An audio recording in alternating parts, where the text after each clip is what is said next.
What's going on, everybody? Happy Thursday to everybody. We got a great show today. We're going to be talking 49ers versus the Rams. A couple players who tend to stand out. One of those players being Debo Samuel. Debo's big game, and he always does really well against the Rams. So we're going to talk about that. Also, Nick Bosa and what he tends to do against the Rams. But before I do that, let me bring out my co-host for today. His name, you guys know him. You guys know this guy. One of the smartest guys on 49ers YouTube.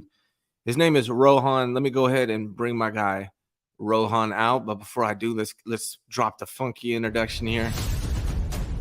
Are you ready? Ladies and gentlemen, please welcome Rohan to the stage. Shout out to Rohan. What's going on, Rohan? How you doing, buddy? Hey, my man, how you doing? I mean, I like the intro. You know, we got a new intro. We got a little hit to kind of start the show off. I enjoy it. Yeah, man. I'm trying to get the energy up, and I don't want to waste too much time. I used to run an intro, and then I'd run this, and I just want to dial it in and get the show started for the people, man. How do you like the new layout here, man? Nah, I like it. I mean, second time now we on the show. I like this the different kind of thing you got going on. I mean, you got a cool header there, a really nice one down there, and I mean, it's a cool start. I mean, a cool layout. I like this. Right on, man. Trying to upgrade, trying to improve constantly for the viewers that tune in, and we got a lot of viewers. Let's give some shouts out real quick. Johnny's here, says, "Good morning, Ryan. Smash the like button." Yes, everybody, please hit the like button. If you're not subscribed, please subscribe. Stephen Beer says Niners will light it up. Will light up the Rams defense. I'm working on my reading. Every day I'm getting a little better. 49er Jeff says, "What's up, fellas?" Rajay gives us the salute. Nice to see all of you guys. 49er Jeff says, "Rohan the Guru." And Randy Daytona's here as well, man. Nice to see all you guys tuning in. This is going to be a regular show throughout the season. Every Thursday, myself and the Rohan are going to be doing the damn thing. So good to have you, man. Yeah, I mean, good to be here. And I mean, boy, we got a fun team to talk about. I mean, week one went as it is. I mean, then we got week two now coming up. It's just that was one of the cleanest games I've seen, at least in the first half for the 49ers. Yeah, I mean, I haven't talked to you since the Steelers game. So why don't you give me your take on the Steelers game real quick? I mean, we're going to focus on the Rams primarily, but I would like to hear what you thought about the Steelers game in general. Yeah, I mean, the number one takeaway for me was, I said it yesterday, it was a strong start. I mean, the 49ers, you can criticize them in the past, for starting slow, especially, early on in the season in week one. You start slow, and then you kind of pick up the pace, be it in the game or even be it throughout the season. The 49ers did not start slow in this game by any means. 4 consecutive scoring drives to start the season. Kyle Shanahan called maybe his crispest half, I think, maybe in his entire, in his 49er career. And that's saying something given the way the 49ers have executed in the past offensively. We've seen some offensive masterclasses, but a really crisp performance from the 49ers offense. Good play calling from Shanahan, and then the defense. 5 straight 3-and-outs. You forced a pick. I mean, it clicked on all cylinders. A really, really strong start for the 49ers. That was my main takeaway from the game. You're playing ahead for that long. You're bound to, have a solid game. Yeah, absolutely, man. Yeah, I thought it was great, especially the opening script was like immaculate. It was perfect script from Kyle Shanahan for that opening script. So, yeah, I was a big fan of that game. And, I thought the 49ers were going to start slow. I think a lot of people did, and it's for good reason. It's not that we were being overly critical. It's just they start slow. That's what the 49ers do, but they were able to come out clicking right away. And I think that's what has everybody, all the 49er fans, myself included, excited about the season. The fact that they were able to start quickly is a good sign for the season, because usually we're waiting until the bye week before they start clicking on all cylinders. Yeah, I mean, I agree. I think that this is a good sign for the 49ers. Now, you obviously need to have consistency, replicate the performance week after week. But this is a dangerous start to a team that usually starts slow. This is a very dangerous start, and better than I expected for sure. Yeah, man, it was great. What did you think of Brock Purdy, man? I think a lot of people were, or at least I was, like, he played 8 games, 7 games, whatever. He's won every game he started and finished. He injured his UCL in the Eagles game, in the NFC Championship game. Went down, the recovery timeline for him originally was, that he'd be 100% by the time the season started. But most of us, or at least myself, I thought that, that meant he would probably miss a game or two as he, once he's 100%, he'll start playing. Then when we found out he was able to participate in training camp, it was all kind of quick. I had my reservations, like, is this guy going to be the same as he was last year? Is he going to be 100% healthy? And he came out and he looked the same. And honestly, I thought he looked better than he did last year. And the reason I say that is, he was good last year, obviously, he scored a lot of points last year, but he just felt more confident, and he was confident before, but he felt more confident. He was comfortable before, but he felt more comfortable, had like a better grasp on the offense. And not that he did bad last year with it. He just seems to have it all now. And it was kind of surprising for me to see him just pick up where he left off. What did you think about Brock Purdy? First half performance was one of his best of his career. I mean, it's only 8 games. You can say whatever you want, but I'm with you. I thought Brock Purdy, when I said it back in March, you can go back and look at my videos or my tweets. I thought Trey Lance or Sam or whoever it might be could have been the week 1 starter because I didn't expect Brock to be back. Obviously, that died down in the offseason. We saw Brock way ahead of schedule. And this game, I mean, you see some small things that Brock Purdy continues to improve on.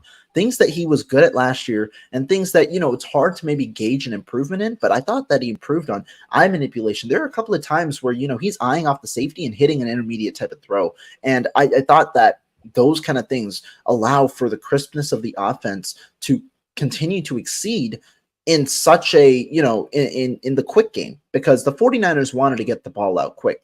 But getting the ball out quick, I think there are some misconceptions with quick game. It's not just dump offs, check downs, balls to the flat, that type of thing. No, it's operating the offense like the 49ers did, which is hitting these intermediate routes in the first window or second window with some of these slant routes, some of these dig routes, some of these different concepts that allow you to get chunk plays. And I thought Brock Purdy executed very well in the first half. Was he perfect? No. I think I had him graded around a B+ to an A- in this game.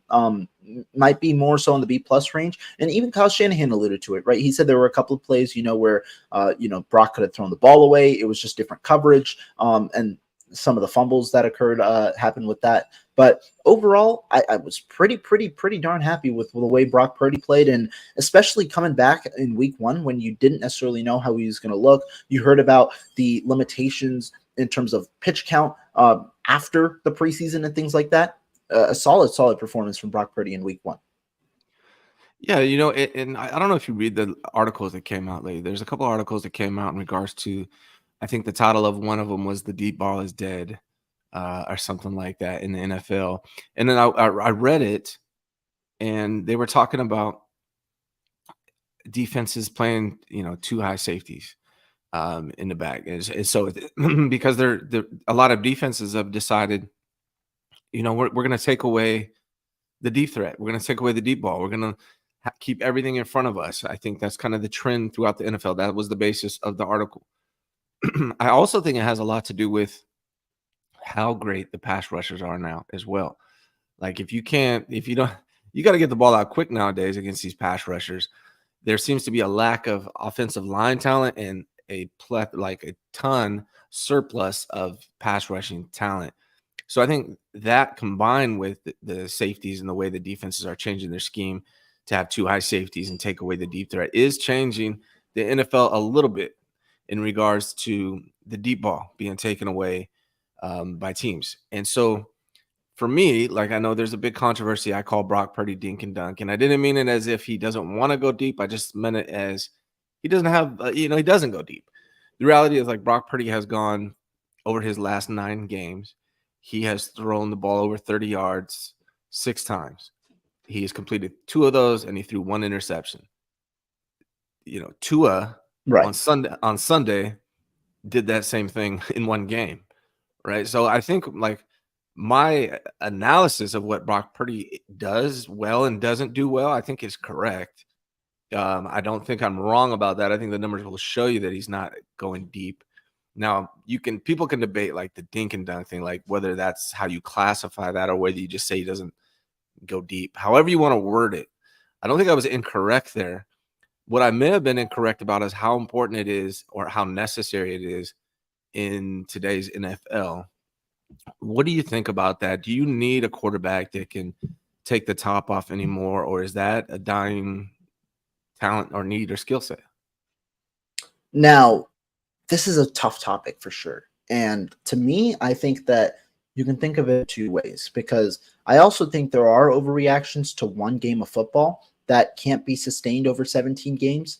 And when you look at a topic like this, what is the purpose of a quarterback potentially with strong traits, strong arm, ability to use his legs? It's the not only the creativity, but the ability to create chunk plays. When you look at an offensive drive, the ability to create chunk plays releases less pressure on your offense, because you don't need as many plays that you are executing perfectly in order to score. That way, you can have less plays that you execute well, and you can still score because you're creating more chunk plays. That puts less pressure on your offense, because it is tough to fully execute a play in the NFL. But another portion of it, the creativity portion, creating with your legs, going off schedule, well, that is where you don't execute perfectly and you're still able to create a chunk play or a regular play. And so that's the way that I look at it. By minimizing the number of plays you need to score, you are then creating a wider margin of error for yourself for when you make mistakes, because you can create chunk plays that get more yards, and obviously pushing the ball downfield provides you that element. However, what the 49ers did in that first half was different. It was just perfect execution from Brock Purdy, from good play calling from Kyle Shanahan, crisp routes from the wide receivers, and both Brandon Aiyuk and Deebo Samuel had good games. Christian McCaffrey had a very good game. It was perfect execution for a lot of it. And I mean, there's still a good amount that they can clean up, but that's why it's so dangerous, because the 49ers were able to execute to that manner and they can still get better. And they were dominant in that first half. And it's not only that offensively, right? The 49ers aren't just an offensive team. They're a very strong defensive team as well. And so when it all meshes together, you have a strong belief in your team. And this also proved in a way that maybe if the defense doesn't have a great day, the offense can shoulder the load with the way that they played. If the offense doesn't have a great day, the defense can shoulder the load. Those are the kind of takeaways that you take that I'm kind of thinking from game one. But also, you do want to see, that's why I'm saying consistency is important. You do want to see, is this level of execution sustainable over 17 games? Because you do want more chunk plays. But the other portion is the 49ers creating chunk plays, just in different ways than one may anticipate a chunk play normally to be created. Yeah, I mean, CMC had a nice chunk play on a run, right? Yeah. No, I think, there's a lot more involved with this too. Like, for instance, Patrick Mahomes faces two high safeties, and that's why he dinks and dunks more. He keeps it underneath. Brock Purdy, Jimmy Garoppolo don't face that yet, right? And the reason why is teams don't feel like they need to play that kind of coverage against Brock Purdy and Jimmy Garoppolo. So they're keeping everything underneath, but they're doing it against teams that are stacking the box and preparing for underneath. They seem to be getting wide open regardless, though, and that's, speaks to the credit of Kyle Shanahan, how he's able to dial up guys wide open, even though the coverage is designed to, attack everything that's underneath, and he still is able to find success with it. So it would be better. Obviously, I think it would be better if teams felt like they could get, like Brock could take the top off. I think that would be better, because then they would have to at least respect it. Right now, they're not, but they're still having success anyway. So, I mean, I guess I can't complain too much as long as they keep this production up. It seems to be more than enough. I guess I wonder, like, what happens when the 49ers face a team that goes up quickly on them, or that is able to have success against the defense, and they're playing from behind and they need to score quickly. Maybe that's when we're going to see the need for it. So I know a lot of people were frustrated with my dink and dunk take, and hey, I understand if you look at it as an insult. I was just kind of trying to analyze Brock Purdy's talents and his weaknesses. And I've said over and over again, I think Brock Purdy's talents is far outweigh his weaknesses. There's a comment in here that I'd like want to talk about, Johnny. Like, this is something like, and Johnny, you and I agree about a lot of stuff. But says he's talking to Melvin. Says, I'd rather play mistake free with an average arm than a great arm and take dumb risks. Right? I agreed with that 100%. But I think the ideal situation is to play mistake free and have a guy with a very talented arm. because it's not just the deep ball. The arm strength comes in to play. It's also tight window throws, those 10, 15-yard out routes, those type of things. Brock Purdy seems to have a lot of his Yeah. success on the intermediate throws, but they're in breaking routes in the middle usually, right? He's not hitting the 15-yard out because that requires arm strength. You got to get it out there quickly. But again, so far, it hasn't stopped him from having success. So maybe it's fine. But I just thought it was interesting. Now, I was really impressed with Brock Purdy, and as a fan myself, it feels good to have an offense, a quarterback that you don't have to worry about. With Jimmy, I was like constantly stressing on what is he going to do. I would anticipate a turnover coming every time. Jimmy was really good. If the first look was open and he could just drop back and get it out. After that, that's when he kind of got scary. With Brock, I don't feel that way. And so I feel like that's the improvement that we had with Brock Purdy. Plus, he can create off script if he feels pressure, all that good stuff. So yeah, I'm happy with Brock Purdy right now. We'll see how the season goes. We'll see how far he can take it. I wanted to ask you something. I did post on Twitter that if Brock Purdy wins a Super Bowl, it would be hard to write a better movie script than that. I mean, could you imagine a guy going from Mr. Irrelevant, last pick in the draft, to actually winning the Super Bowl within 2 years? And then you have the UCL stuff in between. I mean, it'd be absolutely remarkable. What do you think the chances of that happening for the 49ers this year?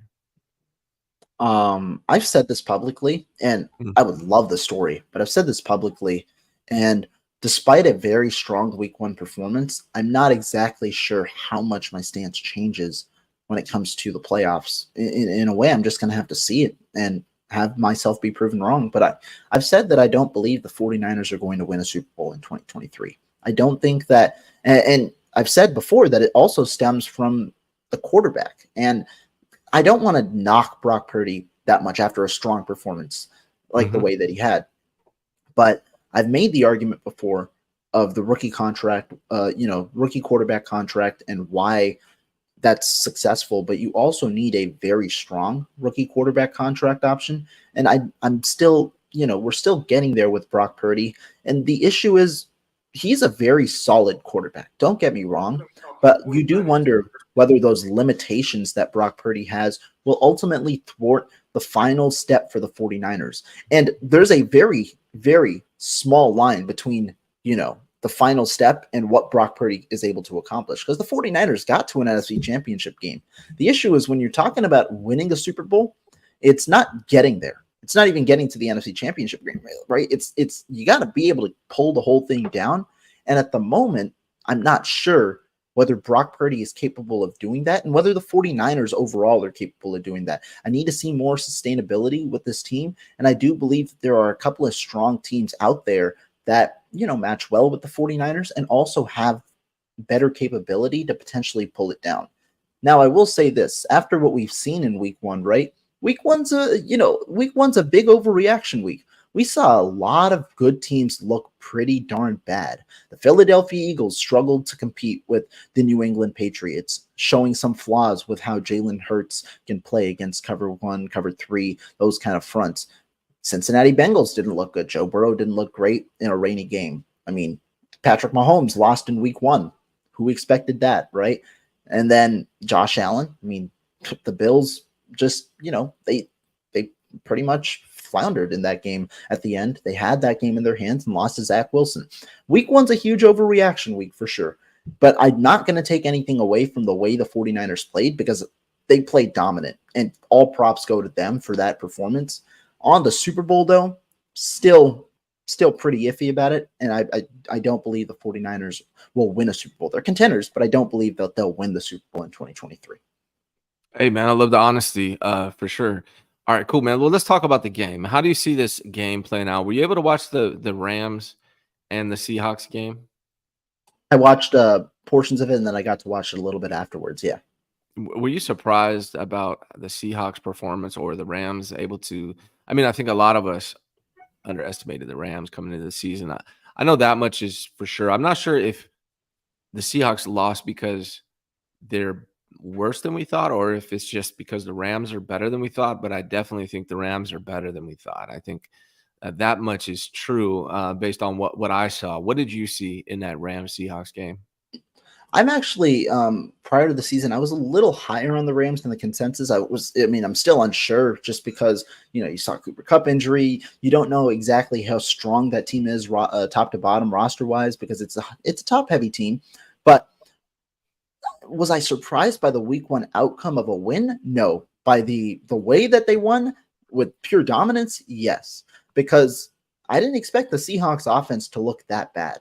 I didn't. I thought that, the way that they'd be able to establish the run a little bit more. And then also Geno Smith with those receivers against the Rams cornerback core without Jalen Ramsey. It's Jacoby Durant and Darion Kendrick. The 49ers diced those cornerbacks up last year. And, that's something where I thought the Seahawks were going to be able to exploit, maybe become a little more of a high scoring game. But the Seahawks couldn't hold up much in terms of their pass rush. Their run defense was solid. Akers had 29 yards on 22 carries. Their run defense was solid, but I don't think that the Rams have a great offensive line, nor do they have great running backs, at least Akers wise. Kyron Williams had a good game. So, it was interesting, but Stafford was great. Stafford was amazing in that game. That was something that was pretty clear. He made a lot of tough throws, and also considering the weapons that he had, that was a pretty darn good game from Stafford. I think the Rams, I think that they're going to be respectable this year. Was surprised, though, with the way the Seahawks offense kind of went. Yeah, Steph 49K is here. What's up, Steph? She says the Rams are cooked. Yeah, man, I think they're going to lose this weekend. That's the crazy part. You brought up the line, though. You brought up the line, Rohan. Let me ask you this. You brought up the offensive lines. Now, again, it's week 1, so a lot of this is overreaction, but the 49ers on PFF were ranked 24th. The Rams were ranked 2nd based on week 1. But you said you don't believe in the offensive line for the Rams, even though they had the 2nd best in, ranking, according to PFF, after week 1. Can you explain that more of why you think that?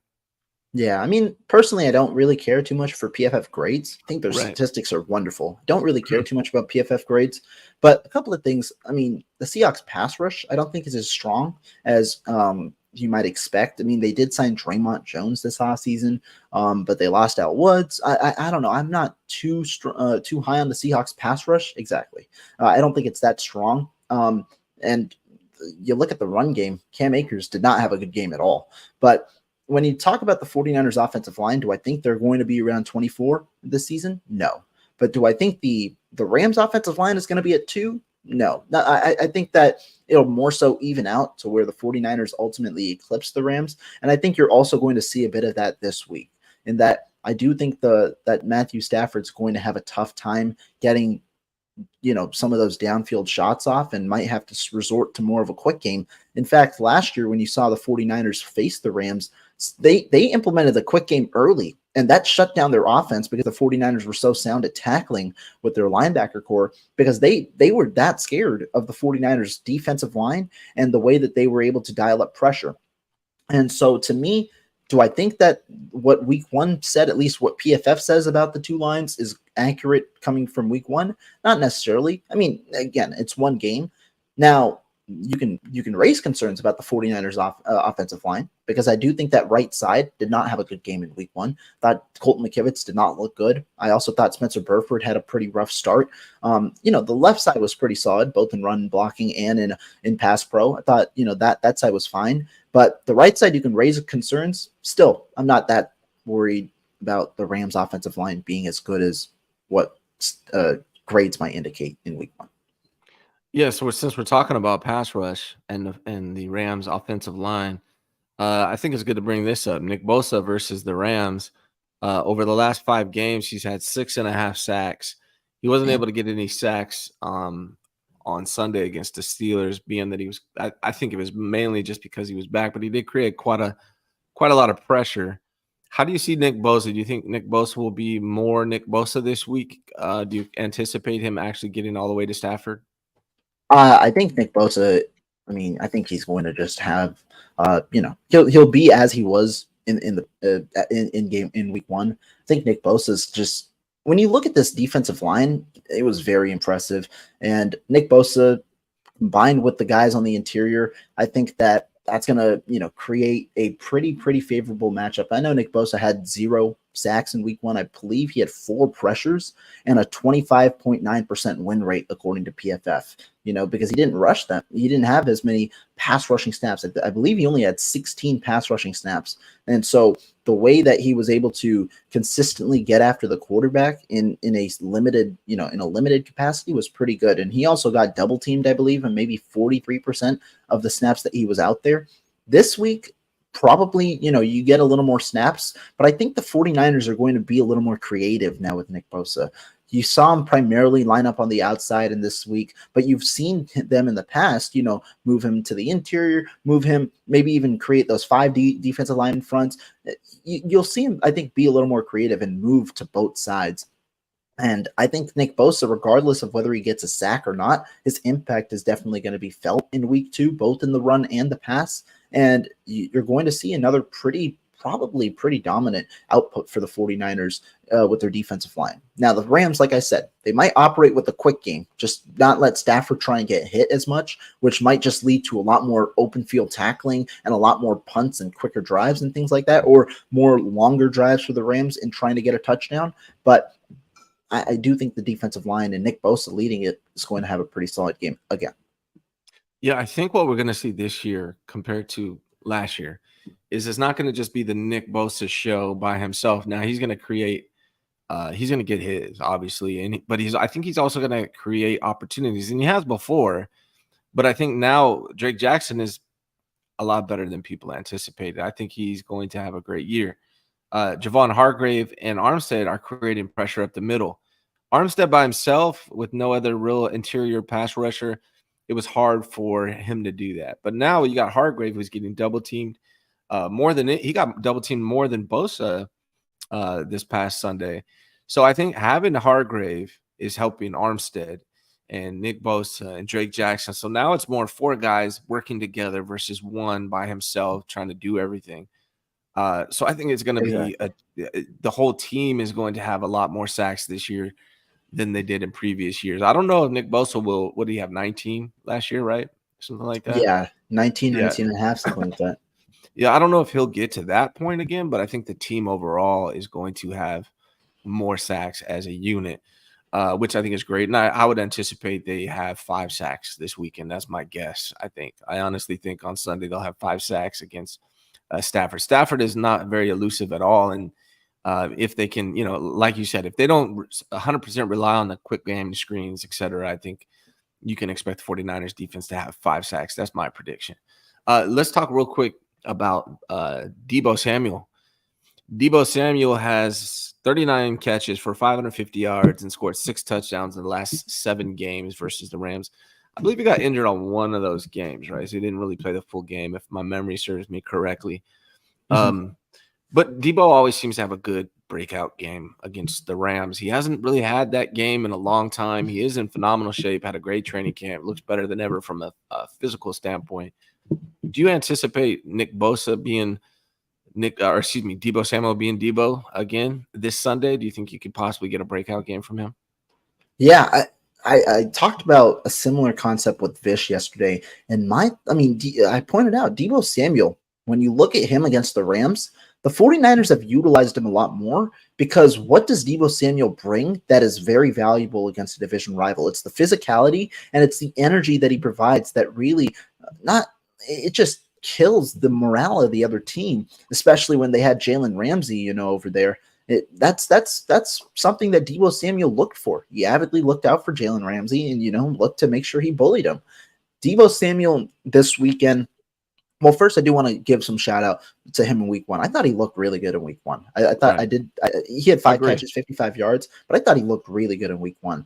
And Vish brought up a great point yesterday that I agree with. I don't know if we're going to see the Deebo Samuel Rams game that we've seen in the past just because of how dominant the 49ers offense is. The 49ers goal isn't to just hit one receiver. The 49ers goal is to spread their wealth out and find the open matchups, create those favorable matchups like they did in week 1, which resulted in a lot of output for Aiyuk, a lot of output for Samuel, and a lot of output for McCaffrey. I think it's going to be a similar game plan. And if the 49ers have their way, they're going to spread the wealth again rather than maybe Deebo Samuel having the breakout game that people might assume people might want him to have. But I mean, I'm definitely never going to count out a Deebo Samuel huge game against the Los Angeles Rams.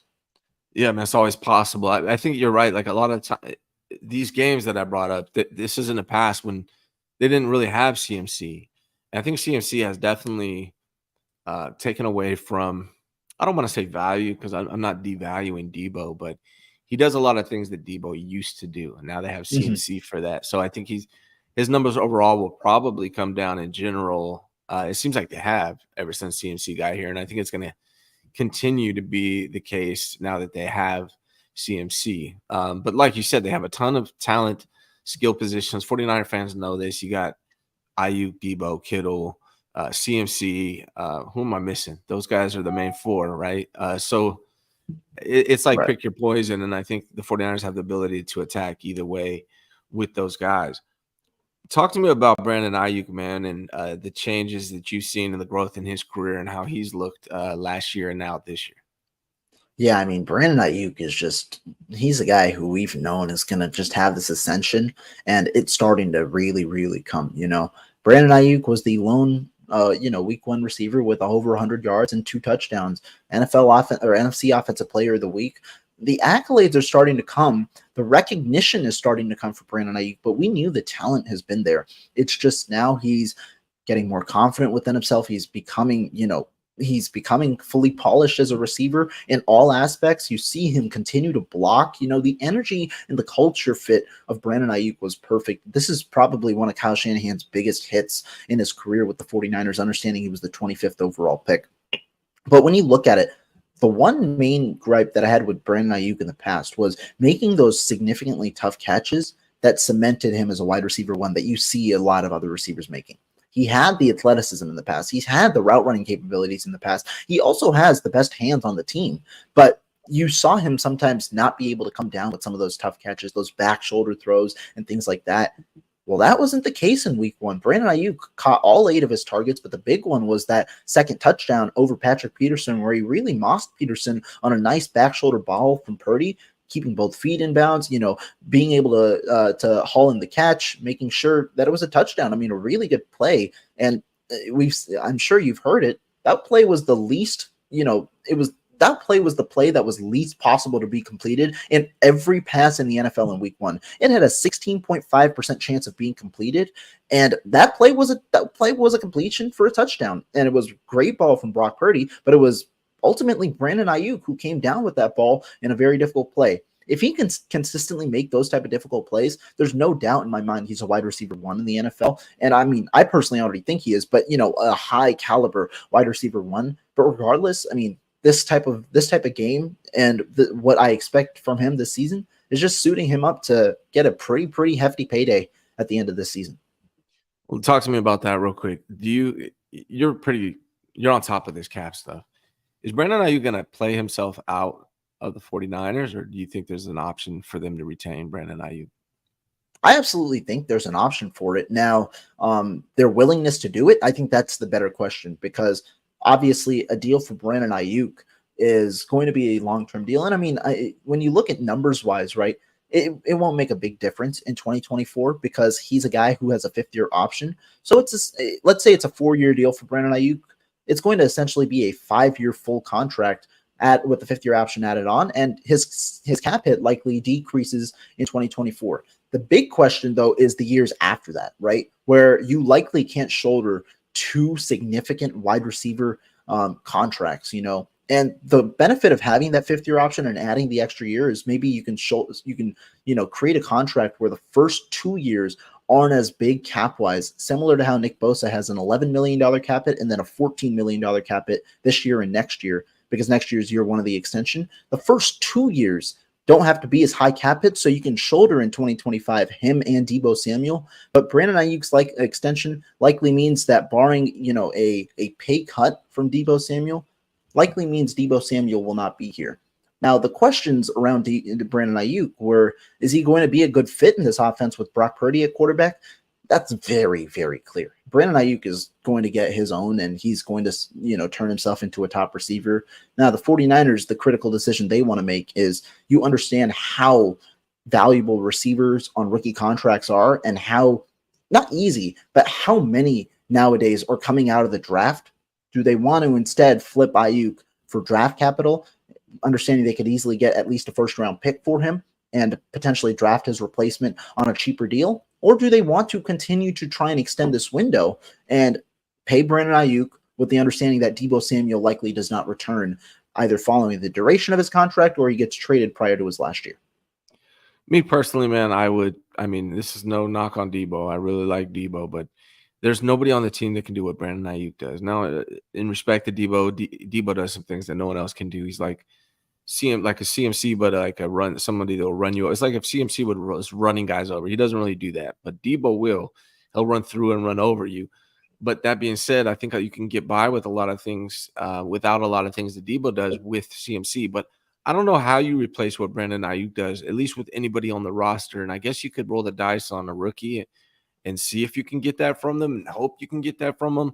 But Brandon Aiyuk literally does everything that you want from a wide receiver, like including like practice, training camp, offseason, his grind, like anything you could want from a wide receiver one, Brandon Aiyuk gives you. And I think it's going to be really tough to replace and scary. I don't think that person exists on the roster right now.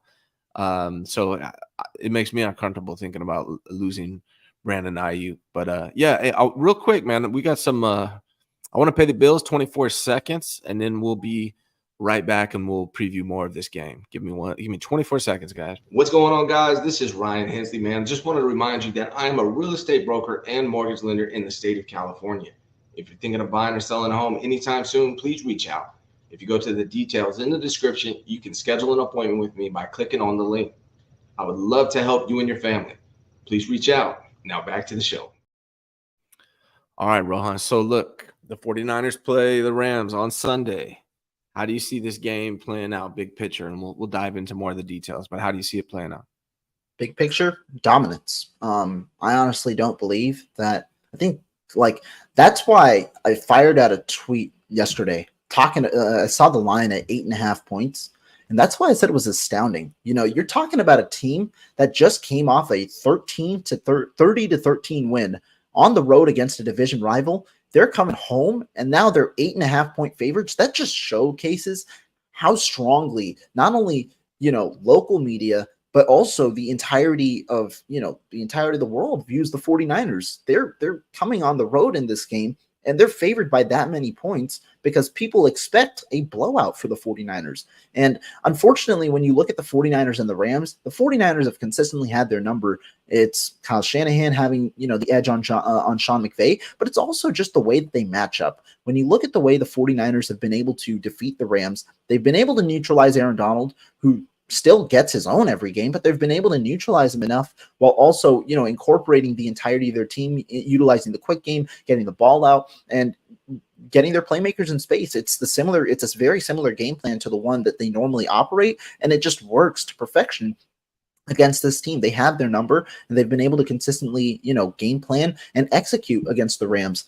When you look at the majority of this team, I just don't see how the Rams are going to have a great matchup in this one. The defensive line, I think, smothers the offensive line, and we'll get into more of that, but my main answer is dominance. Yeah, I think the 49ers win this one pretty easily. I think I have the Rams scoring more than most people. I posted my score prediction already, and people are like, what? And people get mad about everything, but I had 31-23 49ers. Okay. I have the Rams scoring 2 touchdowns and 3 field goals, and people thought that was way too much. And hey, maybe it is. Maybe I'm wrong. But I was really impressed with Matt Stafford, man. He looked like Stafford from the Super Bowl year, the year that he won the Super Bowl. That's what Matt Stafford looked like to me. He looks fully back, fully healthy. He looked like the Matthew Stafford from 2 years ago. So I think they're going to be effective, especially with these young wide receivers. Again, I have the 49ers winning. What did you think of the receivers? I mean, I drafted Cooper Kupp 3rd overall, and now he's on IR. That was really dumb of me. I didn't do my research, but I still won my matchup. Shout out to Steph 49K. We just played each other at week 1. And I was able to get the W. Shout out to Steph. But yeah, we'll see. I'll see you next time, Steph. But anyways, that's without Cooper Kupp. He's on the IR, and the Rams look really good from the passing game. Stafford had over 300 yards. I think it was like 320, something like that. He didn't score a lot of touchdowns. That's because they got to the goal line with the passing game, and then they ran it in from to 2-yard line 3 times. But overall, I think Matt Stafford looks great, and those young wide receivers that they have over there look good as well. So I got them putting up 23 points. What do you think about that prediction? I do think that my prediction will likely include a little less for the Rams. I like what they have, and I think Matthew Stafford is very good. I just think that this is ultimately a completely different matchup than what the 49ers had, or sorry, what the Rams had in week 1. I don't see how the Rams offensive line is going to contain this 49ers front. And we saw Steve Wilkes be aggressive early in the game. I don't know the exact blitz rate, but he was aggressive. He blitzed a little more early on than he did later in the game when the 49ers had a comfortable lead. I think that if you see the aggressiveness that the 49ers are going to play with, barring any unexpected, coverage busts, it's going to be hard because they're going to smother the Rams early, force them to into deep passing situations, and then utilize their defensive line to get there. And when you talk about the Rams' young receivers, they're talented. I think Puka Nacua and Tutu Atwell, you got a really good speed threat in Atwell. You got also a pretty solid option, a more physical body in Puka Nacua. But Atwell, the issue with him, I do think, I wonder how he'll play against this defense, a press man kind of defense, especially if he goes up against Charvarius Ward, because he's smaller. I wonder how well his press releases are going to work against a guy like Charvarius Ward, who is pretty well experienced in that press man type of scheme. It's more so when you play the off coverage against a speed threat like that, when you allow him to operate, that's where you might see some of the bigger gains for Tutu Atwell. Puka Nacua, another solid receiver there. But I don't know if the Rams are just going to be able to move the ball as well as they can, understanding what the 49ers have up front versus the Rams offensive line. Yeah, I anticipate Stafford passing. I think he's going to have 45 passing attempts on Sunday. Yeah, I wouldn't be surprised. Yeah. Yeah, I really think that's what's going to happen because I don't think their run game is effective, and I don't think they're going to have to keep up with the 49ers offense, who I think is going to do well. So I think that I think Stafford's probably going to throw at least one interception. He didn't throw any on Sunday, and he typically does throw quite a bit of interceptions. I think the 49ers defense is going to get some of that. So I predict that Matthew Stafford's going to throw one interception, but he's going to pass 45 times because they're going to be desperate to put up points. And I think they're going to score more than 49er fans think. But again, I could be wrong. I thought the Steelers game was going to be close, and that didn't work out either. So we'll see. I know we have a super chat in here from 4Life Niner who says, "I'll give you my score for the game when we win." Thanks, man. That's really bold of you. Shout out to you for giving a super chat on Vicious Channel. Again, I can't get super chats until like November. Yeah. So if you guys want to give them out, give them to this man. You got to go to his channel and watch in order to do so. And Rohan, we made a big mistake today. You know what it was? What happened? We went live the same time as Grant Cohn and the coach. So that's why a lot of viewers are down. But I appreciate those that are here watching despite Grant being on. Because usually I don't mind streaming when everyone else is on. I try to avoid Jesse, but I definitely don't want to do it when Grant's on because everyone goes over there. But looks like he's giving a film breakdown with the coach. So after you're done watching this, go check out Grant's show. And maybe some of those guys will come over here when they're done. But yeah, man, back to this game. Your prediction is what? Do you have a score prediction for this game? I'm not, like I normally say, I'm not a huge fan of the score predictions. I'll go ahead and throw one out just because I don't really care. I'll say around 31-14 or 31-13. That's kind of the way that I look at it. One of those two, somewhere around there. I do think it's going to be pretty dominant for the 49ers. One of the touchdowns I'm expecting, or, at least one of the scores, I won't necessarily say touchdown. I do expect, maybe one defensive lapse for the 49ers that results in a big play for Stafford and results in a big play for the Rams. But I do think that overall their defense should still be pretty sound, and I think the offense should have their will against the Rams corners. I mean, they've operated with a similar game plan in the past against Aaron Donald. It's worked, even though Aaron Donald's still such a dominant talent. I think it's going to be a similar thing. Well, yeah, agreed. And right on, Fable. I appreciate that. And then somebody had a question for you, Pava. Pava says, question for Rohan. Where do you get your stats? Stuff like percentage of snaps, Bosa faces, double team. Is it just watching film? Appreciate the details you bring to the discussion. First of all, I do appreciate you. Thank you for tuning in, and thank you for the compliment. The stats wise, I look at a variety of different databases. I mean, Pro Football Reference has a pretty good amount of, pretty good stat breakdown for a lot of things. If you're looking at, snap counts, if you're looking at yards and some of the advanced stats, PFF. I mean, I'm not the biggest fan, like I said, of PFF grades, but their database with the amount of information that they have is phenomenal. And for work, I have a subscription there as well. And then you can look at, some other sites. Football Outsiders has DVOA and things like that, where you can involve there. You can also look at team rankings. I think they have some stats as well. If you're looking, I kind of look there more for time of possession kind of things and things like that. But I think there are a lot of good sites out there that you can involve for football stats. I try and combine different areas when I'm doing my research and try and see how it matches with the film that I'm watching to substantiate what I'm saying. Yeah, thank you. Yeah, Rohan is actually a computer. If you guys didn't know, he is a robot. This guy knows everything. All right, let me ask you this. Do you have any concerns for the 49ers versus the Rams? Is there any chance the 49ers lose this game? And if so, why? What would happen? Yeah, I mean, if I'm thinking about losing this game, it's two things. Number one, the way the 49ers lose this game is if they beat themselves. If they lose the turnover battle, which, we saw a really clean football. And I think that, like I said, week one can be overreactions. I want to see sustainable kind of football, see this kind of carry over the first few weeks of the season. But I think it's more so if the 49ers beat themselves, start getting behind in the turnover battle. Penalties wasn't an issue that we saw big time, apart from a few blunders. You didn't see too many penalties that were negating the 49ers, and they were also able to overcome some of the major holding ones, false starts or whatever, penalties, turnovers. I think it's more so the fact of how they beat themselves, which usually goes to some of their losses in the past. That's the way that I think it happens.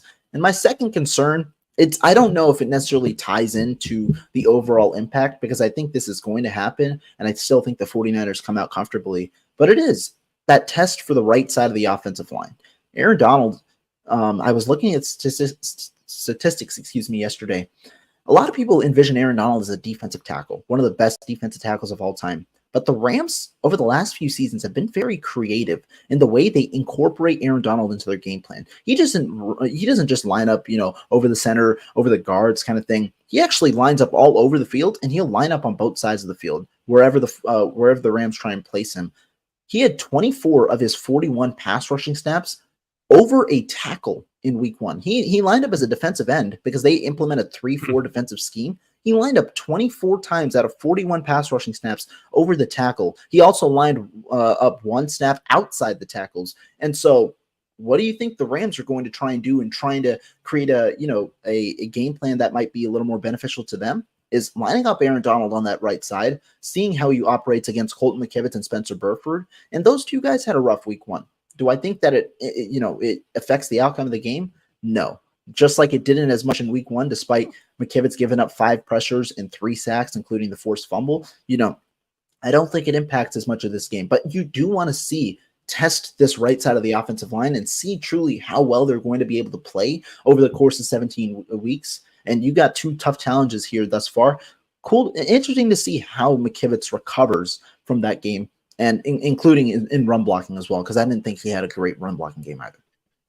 Yeah, man, that scares me. Did you see that play? On the play where Brock actually lost the fumble, J.J. Watt just destroyed McKivitz, right? Ran right past him. Mm-hmm. He hit, and when he goes for a sack, he attacks the ball every time. That's why there's 2 fumbles on Sunday. He attacked the ball, which is Brock Purdy's throwing arm, and then Brock Purdy fell on Trent Williams' leg. We almost lost Brock Purdy and Trent Williams in the same play, man. Like, Trent laid down there for a while. Like, it's scary. I'm be honest with you, because you lose Brock or Trent, especially both. It's a rough season from there on out. So yeah, man, I really hope the 49. Colton McKivitz is what he is. Burford is what he is. Maybe that wasn't a sign of who they are on Sunday, but I still don't think they're some elite kind of offensive lineman. I still think they struggle. So what Kyle Shanahan has to do is account for that somehow with additional blocking, some kind of scheme where it's not just Colton McKivitz on an island. It's not just Burford taking on Aaron Donald. He's got to figure that out from a scheme standpoint. And, we got to accept Colton McKivitz and Burford for who they are overall. Not that they're going to be as bad as they were Sunday this weekend, but overall they're not elite right now, at least right now. So Kyle Shanahan has to overcome that somehow And it does concern me a little bit. The other thing that concerns me, Ro, and I want to get your take, is our defensive backs. I love Gibson, I love Huff, and I love Charvarius Ward. I think there's still some kind of question about Lenore as a nickel, and also Ambry Thomas and Isaiah Oliver. I'm not sure about those guys yet. I need to see more play out. The receivers for the Rams are super fast, super quick. Matthew Stafford is a really good quarterback. I think it's possible if they can give themselves enough time, buy enough time, that they can maybe expose those guys a little bit. I don't know. Hopefully not. But what do you think about that? I think that it's a good thing that you brought up the cornerbacks. Now, how applicable it will be for this game, I'm not exactly sure. That's why I did say earlier, I do expect maybe one kind of coverage bust type of thing that might lead to a big play for the Rams, and then they clean it up after. But the corners, I think, is an interesting topic. The 49ers, to me at least, it seems like they trust two of their cornerbacks. They trust Diamador Lenore, and that's why they're very flexible, moving him from the outside to the nickel, back to the outside. They're flexible moving him if they want to, because they trust him in both spots. They very much trust Charvarius Ward as well. It's that third corner that's the biggest question. It's Ambry Thomas, who did not have a great game in week 1. He also got pulled for Isaiah Oliver, and that's where you see Oliver kind of playing in the nickel in the second half, Lenore kind of moving over to the outside. Thomas is a guy who you're going to want to see. You're at least going to want to see from one of them. And that's why I kind of have the question, are the 49ers going to look to adapt their scheme to try and fit one of those players? I don't think so. I think it's more so that they're going to just see which guy can be the best fit and play their 3 best guys and see what can come out of it, because they trust 2 of their guys. But my other question that I'll piggyback to you is, do you think it truly matters? Because the 49ers have such a stout defensive scheme, and also guys that they trust on the back end to be able to help clean up should there be a need. But they trust 2 of their cornerbacks. I wonder how impactful that third cornerback is. Because Ambry Thomas didn't have the best game in week 1, and the 49ers only gave up 7 points. It's that kind of thing, and it was on that one drive. So that's my question for you. Well, I think honestly, if we're looking at it from a wider perspective, I think if your third corner is your biggest concern on defense, you're in really good shape. I think most teams would love to have their third corner be the biggest worry on defense. So I think overall the Niners are fine. I think as Niner fans or people that cover the Niners, we focus on, obviously all the good, but the one possible negative on defense or worry on defense is that third corner spot. But I think overall, every defense in the NFL would love to have that as their biggest concern. No, I agree. I think that's kind of the point that I'm arising to, and that if you're pointing out your third cornerback, not your top 2 guys that you trust the most, if you're pointing out your third cornerback as kind of the main issue, that's a good sign for the 49ers. And of course, I think that there will be certain plays where you're going to point at them and be like, maybe you find something different. But I think the 49ers overall still feel confident, understanding their confidence in their top 2 guys. Agreed. And then Pavanate drops into your channel and says, great breakdown as always, you guys. Niners 27-17. Yeah, that sounds like a good score. For some reason lately, I've always been predicting 31 every time. I think I'm going to predict 31 for the rest of the season for the 49ers on everything. It just sounds right for whatever. I don't know, for whatever reason. I mean, that 4 touchdowns, sounds pretty good. 4 touchdowns and a field goal, right? Yeah, it sounds like about right every time. Honestly, when I look at the schedule this year, let me ask you this too. I don't know about these Cowboys right now, but I think right now, the 49ers to me have just as good of a team as everybody else, if not better than everybody else. So I almost predict right now, I have to see how they play against the Rams. But right now, is there a team, when you look at the schedule, where you're like, oh, 49ers are going to lose that game? Is there a game like that? I think for me, like the Cowboys concerns me, and I could see us losing, but I don't know if I'd predict a loss. Is there any team on the schedule that you would predict a loss, like maybe the Eagles? Like, do you see that happen? I mean, I obviously don't. I don't think they're going to go undefeated. That's not what I'm saying. But like, there's no team I look at like that's a loss. Where do you think they're favored going into the game, and then that kind of thing? I think that's a very good question. You point out the Cowboys. I think the Cowboys are the best matchup for the 49ers this entire year. I think that their defense, I mean, we saw what their defense could be. I think their defense is very good. Their offense did not play well in week 1. They still scored 40 points because of how dominant that defense was. I thought their offense left a little bit to be desired. It's not that they didn't play well. Their run game was really good, but I think they left a little to be desired in week 1. But I mean, their defense is very dominant, and I think they match up well. Now, to me, I think that's the number 1 team. And that's surprising because we face Philadelphia as well. I do think that game is going to be tough, and I do think the 49ers go into that game as underdogs, understanding that they're going on the road, whereas they're playing the Cowboys at home. But you've got a couple of tough games. I think it was 11-6, but then it might be 12-5, which is pretty stark for me because I normally don't go as high. I think it's 12-5, which is what I predicted because I flipped my week 1 prediction after Bosa signed. So that's what I'm expecting this year. So I'm still predicting 5 losses, but as for the game where you're kind of thinking where I'm going to peg as a loss, I think I'm looking probably Dallas is probably the toughest one. Philadelphia is there. The one that might have to change now that I was thinking about from before was the Seattle one. Me too. I had Seattle losing to Seattle on Thanksgiving, but. Well, I want to wait and see. How Seattle goes, and I mean, I make my predictions every single week, and so we'll see where it goes. But that one was an interesting one where I'm not as confident in their offense right now, but we'll see how it continues to go. Agreed. Real quick, David Sir asked, when will Luter be back? He's on IR, so he has to wait till week 5 before he can be activated. I don't know if he will be though. Honestly. Is he still on IR or is he on PUP? He might be. I think he's on PUP. Either way, I don't think they ever activated. Yeah. Either way, yeah, you're right. Yeah. I think it is week 4. I think you're right. It's on PUP. You're right. That is correct. But he does have to. He has to sit through the first 4 weeks regardless. So, if we're being honest, I don't envision Darrell Luter playing this year. It's a redshirt year, just like they did with Clea Davis. Yeah, that's what I'm saying. Like even though he'll be able to he'll probably hit the practice squad is what's going to happen after he comes off of PUP. And, they might activate him if they need him later on in the year, but I don't think they anticipate that right now. I think Rohan's right. If everyone stays healthy at the corner position, they probably won't ever activate him. And then the last, David asked, do you think we can win a Super Bowl with the 2 on the right side, or should we use the 40 plus available in cap and 12 draft picks to trade for a lineman? I'll answer first, and then I'll let you respond. Go for it. Can they win a Super Bowl? Yes. Yes, I believe this team can win the Super Bowl. A lot of stuff would have to go right?